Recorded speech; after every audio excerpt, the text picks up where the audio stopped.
Дауылдан соң ауа райы жақсарып, біздің жүрісіміз едәуір өнімді болды. Менің байқағаным, соқпақ өзенге қарай жақындаған сайын жолбасшыларым бір нәрсе жайында өзара үрейленісе сөйлесіп келе жатты. Кешікпей бәрі де айқындалды. Соңғы жауыннан Такеманың суы молайып, бұрынғысынан тереңдеп кетіпті. Осының өзі де өзеннен кешіп өтуімізге кедергі жасайтын болды. Өзара ақылдаса келе, біз өзеннен салмен өтіп көрмекші болдық. Егер мұның жөні келмейтін болса, айналып өтуге келістік. Ол үшін өзеннің ағысы жай, түбі терең жайлы бір жерін тауып алу керек болды. Мұндай жерді кешікпей-ақ арнаның арғы жағасынан жоғарырақ жерден тауып та алдық. Өзеннің өз арнасы қарсы жағалаудың жанынан осы араға дейін ағып жатыр. Ал біз тұрған жағада қазірде су басқан ұзын қайраң созылып жатыр. 3 үлкен шыршаны қопарып құлаттық та, бұтақтарын кесіп, ортан белден қақ жарып, кәдімгідей мықты сал жасадық. Сөйтіп жүргенде ымырт жабылуға таяп қалды. Сондықтан өзеннен өтуді таңертеңге қалдырдық. Кешке тағы да ақылдастық. Салымыз ығып, сол жақ жағалауға жақындаған кезде Аринин деген мерген мен Джамбао екеуі одан алдымен секіріп түспекші болды. Мен жағалауға заттарды лақтырып түсіріп, Чанлин мен Дерсу салды ағызбай ұстап тұрмақшы болды. Сонан соң менен кейін Дерсу, ең артынан Чанлин қарғып түсіп, салдан шығатын болып келістік. Ертеңіне біз осылай еттік те. Жүктерімізді салдың дәл орта шеніне қойып, оның үстіне мылтықтарды салдық та, өзіміз шет-шетіне отырдық. Жағадан салды қозғауымыз мұң екен, судың ағыны бірден ала жөнелді де, ырқымызға көнбей, көздеген жерімізден алысқа, әлде қайда төмен ықтырып әкетті. Сал қарсы жағалауға жақындай берген кезде Джамбао мен Аринин қолдарына 2 мылтықты алып жерге қарғып түсті. Олардың серкіген екпінімен сал жиектен біраз кейін кетіп қалды. Салды қайтадан жағаға жақындатқанша мен жүктерді лақтыра бердім. Дерсу мен Чанлин салды жағаға таяп, мені түсіруге бар күштерін салды. Мен енді қарғып түсе бергенше болмады. Кенет Чанлиннің ескегі сынып, өзі басымен суға шаншыла құлады. Сүңгіп барып, жағалауға жүзіп шықты. Енді мен артық ескекті ала салып, Дерсуға көмектестім. Алдымызда шодырайып бір тас көрінді. Дерсу маған мүмкіндігінше тезірек қарғы деп дауыстады. Оның ойында не барын білмей, мен де ескекті есе бердім. Сөйткенше болмады. Ол мені көтеріп алып, суға тастап жіберді. Мен бұталарға қарманып, жағаға шықтым. Нақ сол сәтте сал тасқа соғылып, шыр айналды да, тағы да өзеннің ортасына қарай қайтып кетті. Салдың үстінде Дерсу жалғыз өзі ғана қалды. Біз өзенді жағалай жүріп, Голдқа ескек ұсынбақшы болып көрдік. Бірақ сол ара өзеннің бұрылып ағатын иірімі екен. Біз салды қуып жете алмай қалдық. Салды жағаға қайтадан жақындату үшін Дерсу қолынан келгеннің бәрін істеді. Бірақ өзен ағысына қарсы жалғыз оның күші не болсын. Алдында 30 метрдей жерде жартастан құлап аққан су сарылдап жатыр. Енді салдың Дерсуға бой бермейтіні айқын болды. Өзеннің ағысы қазір-ақ оны сарқырамаға апарып соғады. Сарқыраманың тіке жарына таяу маңда суға батқан теректің бұтағы қылтиып тұр. Сал сарқырамаға жақындаған сайын судың ағысының екпінімен сырлай түсті. Дерсудың өлмесіне шара қалмаған сияқты болды. Мен өзен жағасында бірдеңе деп айқайлап жүгіріп жүрмін. Дерсудың ескекті лақтырып тастап, салдың бір жақ ернеуіне барып тұрғанын. Сал теректі жанасалай өте берген кезде мысықша қарғып бұтаққа жабыса кеткенін қалың ағаштың арасынан көріп қалдым. 1 минуттан соң сал сарқырамаға жетті. Бөренелердің ұшы судан 2 рет қылтиды да, артынша быт-шыт болып бөлініп кетті. Қуанғанымнан мен айқайлап жібердім, бірақ сол екі арада тағы бір қауіпті ой сап ете түсті. Дерсуды бұтақтың басынан қалай шығарып алмақпыз? Солай тұруға қаншаға дейін шыдар екен? Бұтақ судың үстінде қылтиып, ағысқа қарай бейімделіп, 30 градус шамасында иіліп тұр. Дерсу оған мықтап жабысып алған. Сорымызға қарай арқан жіптен түк қалмапты. Оның бәрін сал байлауға жұмсап едік. Салмен бірге құрыды. Енді не істеу керек? Кідіруге болмайды. Дерсудың қолдары тоңып, немесе талып кетуі мүмкін. Ал сонда біз ақылдасып тұрмыз. Сол кезде Чанлин Дерсудың бізге қолымен ымдап бір белгі беріп тұрғанын байқап қалды. Өзеннің гүрілінен оның не деп айқайлағаны естілмейді. Ақырында оның не деп ымдап тұрғанын түсіндік. Ағаш кесіңдер деп тұрған екен. Дерсудың тұсындағы ағашты өзенге құлатуға болмайды. Өйткені Дерсуды ұстап тұрған бұтағынан ұшырып жіберу қаупі бар. Ендеше ағашты жоғарырақтан кесу керек. Үлкен бір теректі таңдап алып, кеспекші болып еді. Дерсудың ұнатпай қол сілтегенін көрдік. Сонан біз жөке ағашының қасына барып едік. Дерсу тағы да қолын сілтеді. Ең соңында үлкен шыршаның қасына тоқтап едік. Дерсу мақұлдағандай белгі берді. Біз енді оны түсіндік. Шыршаның жуан бұтақтары болмағандықтан өзенге батпай ағады екен. Сол кезде мен Дерсудың белбеуін көрсетіп тұрғанын байқадым. Бұл белгіге Чжан Бао түсіне қойды. Онысы Дерсуды шыршаны байлау керек деп нұсқағаны екен. Мен жалма-жан дорбаларды шешіп, жіп атаулының бәрін жидым. Бұған мылтықтардың қайысы, белдегі белбеу, аяқтағы шырықтарды байлаған қайыс бәрі кетті. Дерсудың дорбасының ішінде тағы бір басы артық белбеуі бар екен. Соның бәрін жалғап, бір жақ ұшын шыршаның түбіне байладық. Сонан соң бәріміз бір кісідей ағашты балтаның астына алдық. Кесілген шырша шайқала бастады. Енді бір азырақ күш жұмсаған кезде шырша суға құлап түсті. Сол кезде Чжан Бао мен Чанлин қайыстардың бір ұшынан ұстап тұрып, жиектегі ағаштың түбінен орап алды. Судың ағысы салғаннан ақ шыршаны сарқырамаға бұрып ала жөнелді. Шырша өзеннің ортасынан шетіне қарай толқып, өз тұсына жақындап келе берген кезде Дерсу оның бұтағына жабыса кетті.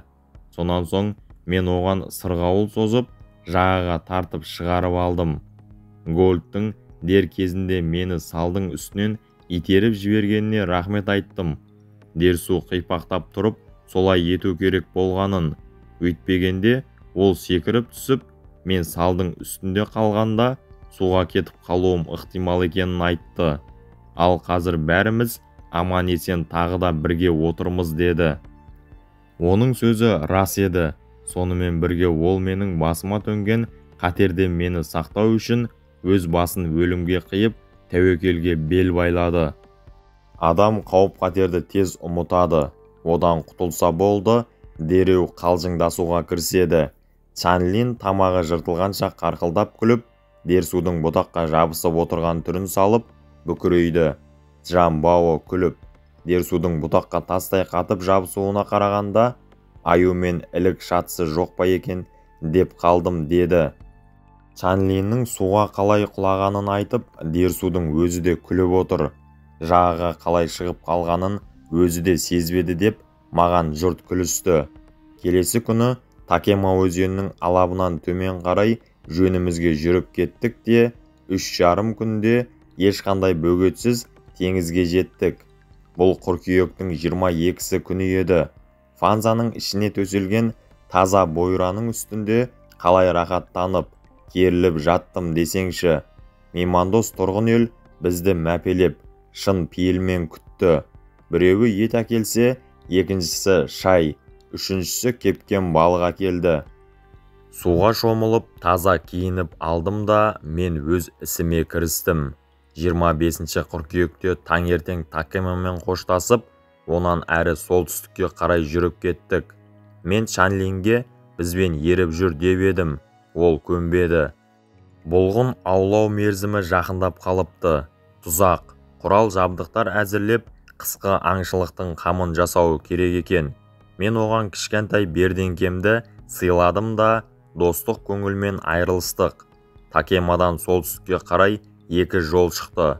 Бірі теңізден қашықтап, тауларды басып өтеді. Екіншісі теңізді жағалап жүреді. Мерзляков көліктерді алып, бірінші жолмен кетті де, мен екіншісімен жүрдім. 2,5 сағаттай өткен соң Колумбе өзеніне жеттік. Одан біз кешіп өттік те, набаққа шығып, от жағып, үсті басымызды кептіріне бастадық.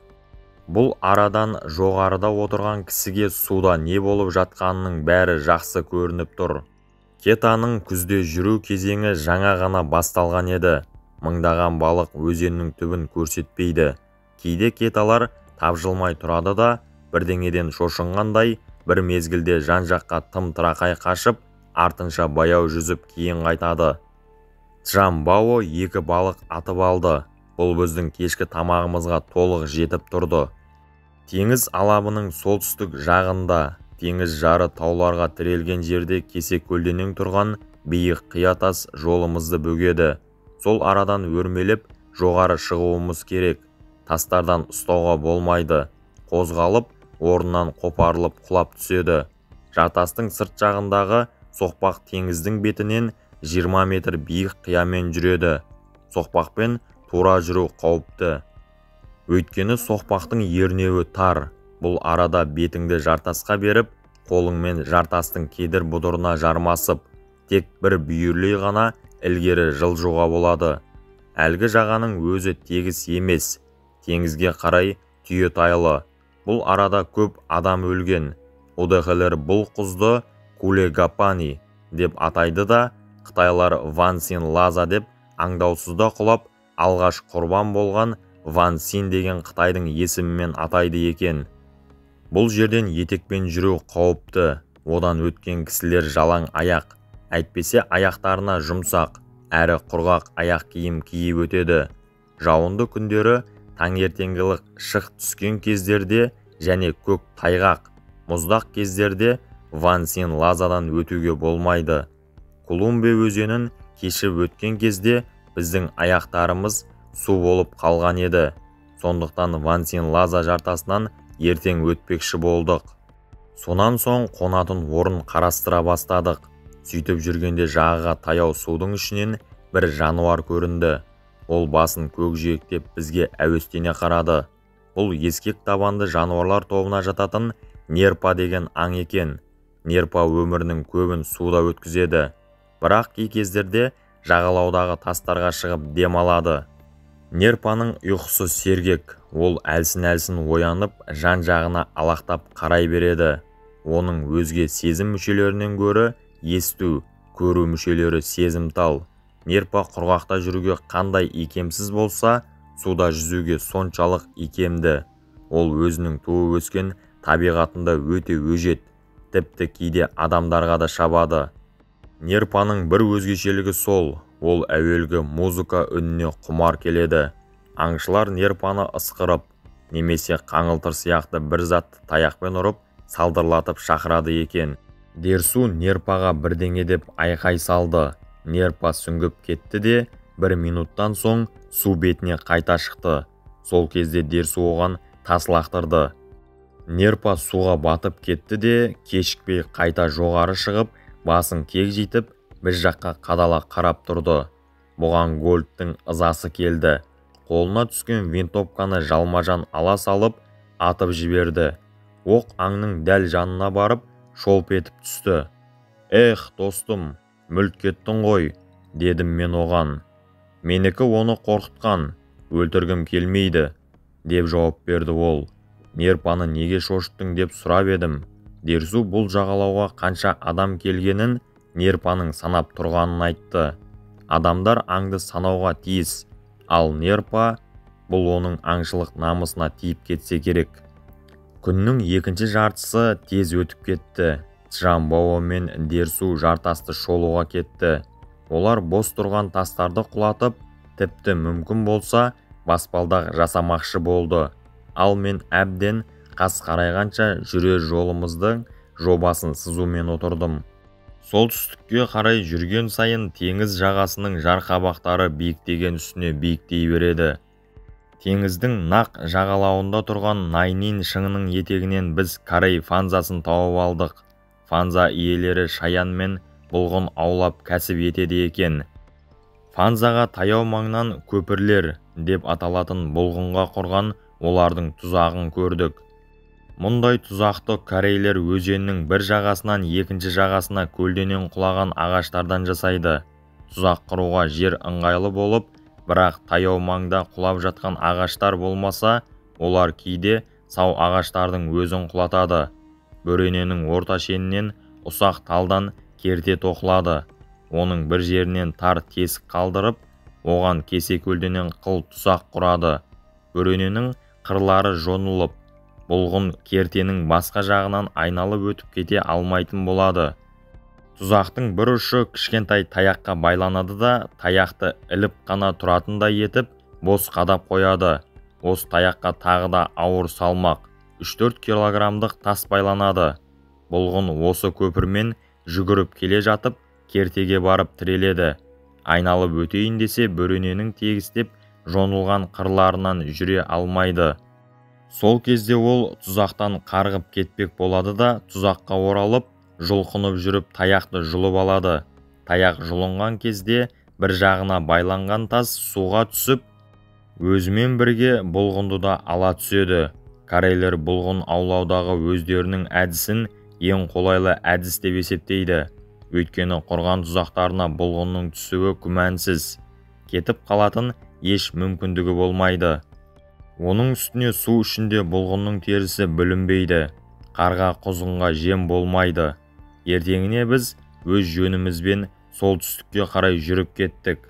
4 қазанда жорыққа қамдануға бұйрық берілді.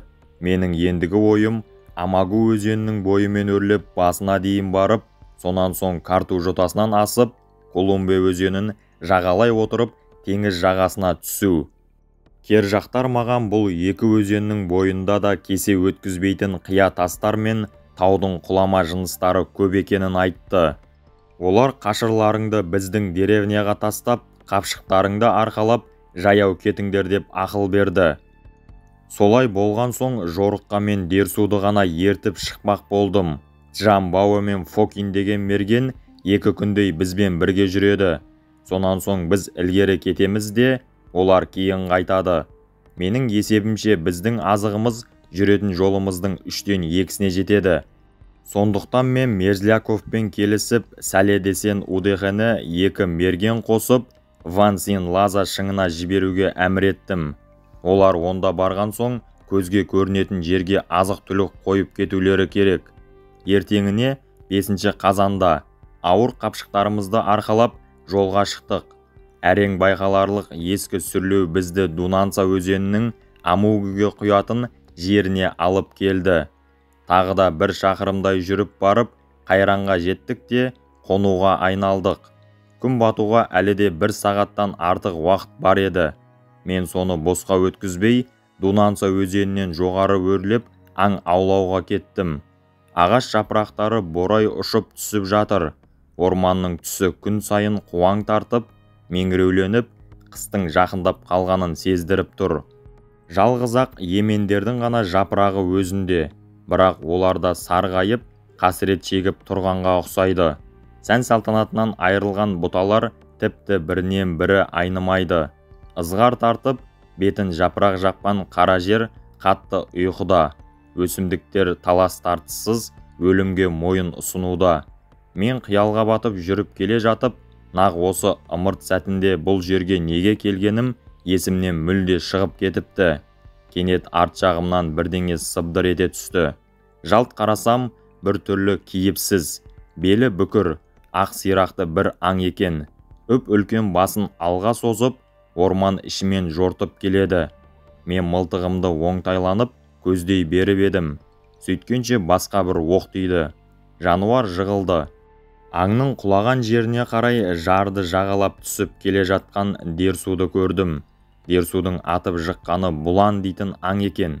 Ол 3 жасар еркек бұлан екен. Салмағы 14 пұтқа жақын. Жануардың түрі тым келісімсіз. Мойны күжірейген, орақ тұмсықты. Үп-үлкен басы алдына қарай созыла бітіпті. Жылтыраған ұзын жүні үстін тегіс жауып тұр. Түсі қара қоңыр, тіпті қара дөйгеде болады.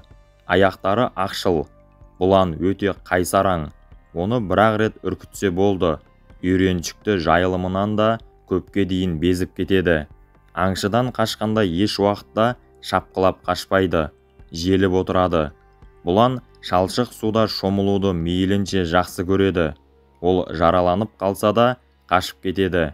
Ал күзде өте ашулы болады. Өзін қорғап қана қоймай, адамға да қарсы шабады. Шапқан кезде артқы аяқтарымен тұра қалып, алдыңғы аяқтарын айқастырып, дұшпанын үстінен ұрып жығып, таптап тастайды. Сыртқы пішініне қарағанда Уссури бұланының Еуропа бұланынан айырмашылығы шамалы. Жалғыз-ақ мүйіздері ғана өзгеше болып келеді. Мүйіздерінің қалағы жоқ. Бұландыкінен гөрі бұғының мүйізіне көбірек ұқсайды. Дерсу бұланның терісін сыпырып, етін жіліктей бастады. Аянышты нәрсе. Сонда да серігімнің ептілігіне сүйсіндім. Пышақ ұстауы ғажап, орынсыз сілтемейді. Оның қолы мұндай іске әбден машықтанып қалғаны көрініп-ақ тұр. Біз өзімізге біраз ғана ет алып, қалғанын Джамбао мен Фокиннен командаға беріп жібермекші болдық. Кешкі тамақты ішіп, Фокин екеуміз жатып ұйықтауға айналдық. Ал Гольд пен Джамбао сыртқа шықты. Олар отты сөндірмеуді өз міндеттеріне алды. Түнде мен оянып кеттім. Айдың айналасы мұнарланып, таңертең аяз болатынның белгісін айқын көрсетіп тұр еді. Солай болып та шықты. Таң ата температура лезде төмендеп, шалшық суларға мұз қатты. Ұйқыдан алдымен Джамбао мен Дерсу оянды. Олар отқа отын тастап, шай қайнатып қойып, Фокин екеумізді сонан соң барып оятты. Қарға дегеніңіз ғажап құс қой. Еттің иісін қалай тез сезе қоятынын білмейсің. Күн сәулесі тау шыңдарынан түсер түспестен ақ қосымыздың маңына бірнеше қарға тап бола кетті. Өзара қатты қарқылдасып ағаштан ағашқа ұшып қонып жүрді. Бір қарға біздің дәл қасымызға келіп қонып қарқылдай бастады. Қарашы антұрғанды, тұра тұр, сені мен қазір-ақ бір-ақ құртайын, деді де Фокин винтовкасына ұмтылды. Керек жоқ, ату керек жоқ, деп Дерсу атқызбай қойды. Оныкі зиян жоқ. Қарға, ол да күн көргісі келеді. Оныкі адамдардың бар жоғын байқауға келген. Керек жоқ, оныкі ұшып кетеді. Біз кетсек, оныкі сонда ғана жерге секіреді. Қалған құтқанды жейді. Бұл жайды Фокин ұғына қойды. Білем, мылтығын орнына қоя салды да, қарғалар оның қасына бұрынғысынан да таяу келіп қонса да үн шығармады. Мен шөлдеп әбден қаталап отыр едім. Кенет ит бүлдіргенге көзім түсті. Ол мұздап қатып тұр екен. Сүйсіне жей бастадым. Дерсу маған таңырқай қарап қалды. Оныкі аты жөні қалай? Деп сұрады ол. Алақанына бірнеше бүлдіргенді салып тұрып, ит бүлдірген, деп жауап бердім. Сенікі түсіне ме? Деп сұрады ол тағы да. Мұны жеуге бола ма?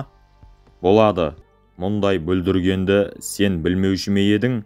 Дедім мен. Дерсу оны жиі көретінін, бірақ жеуге жарайтын жарамайтынын білмейтіндігін айтты.